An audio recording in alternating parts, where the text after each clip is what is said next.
BJP सांसद अपराजिता सारंगी ने पश्चिम बंगाल में बीजेपी की बड़ी जीत का दावा किया है। अपराजिता सारंगी ने कहा कि बंगाल में एग्जिट पोल ही एग्जैक्ट पोल साबित होगा।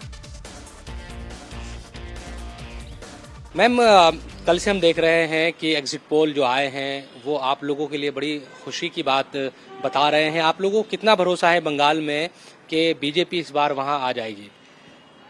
हमें हमारे नेतृत्व पर भरोसा है और कार्यकर्ताओं के अथक परिश्रम पर भरोसा है।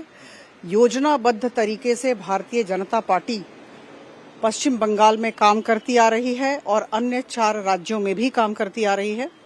आपको ज्ञात होगा, जहां तक पश्चिम बंगाल का सवाल है, 2016 में हम 3 सीटों में सिमट गए थे।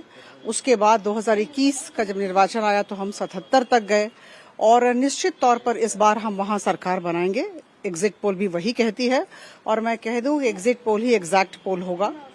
और मैं कहना चाहूंगी कि काली मां का आशीर्वाद हम सब के ऊपर रहेगा पश्चिम बंगाल में, और जहां तक आसाम की बात है, मां कामाख्या का आशीर्वाद हमारे साथ रहेगा। ऐसा है कि जहां तक गवर्नेंस की बात है, आसाम में हेमंत विश्व शर्मा जी के नेतृत्व में बहुत अच्छा काम हुआ है। आदरणीय प्रधानमंत्री जी और गृह मंत्री का बहुत ही अच्छा मार्गदर्शन हम सबको मिलता रहा है, मिलता रहेगा। तो इस वजह से मैं बहुत ही आत्मविश्वास के साथ, लेकिन बहुत विनम्रता के साथ कहूंगी कि इन 5 राज्यों में हमारा प्रदर्शन बहुत अच्छा होगा।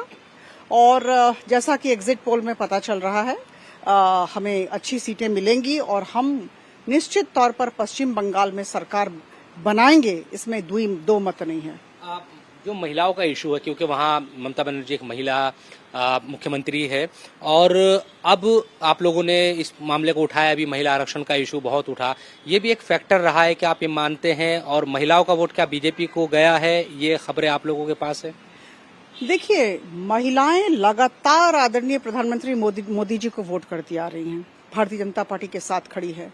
इसलिए क्योंकि प्रधानमंत्री जी ऐसे नेता है जिन्होंने ये जो विमेन रिजर्वेशन बिल की बात उठी, ये सिर्फ बातचीत में सिमट के रह गई थी। इन्होंने इसे कार्यान्वित करने की कोशिश की और महिलाएं बहुत संवेदनशील होती हैं। कोई नेतृत्व अगर दिल से चाह रहे हैं कि उनका कार्य हो, महिलाओं का कार्य हो, तो मुझे लगता है कहीं ना कहीं महिलाएं इस बात को समझती हैं।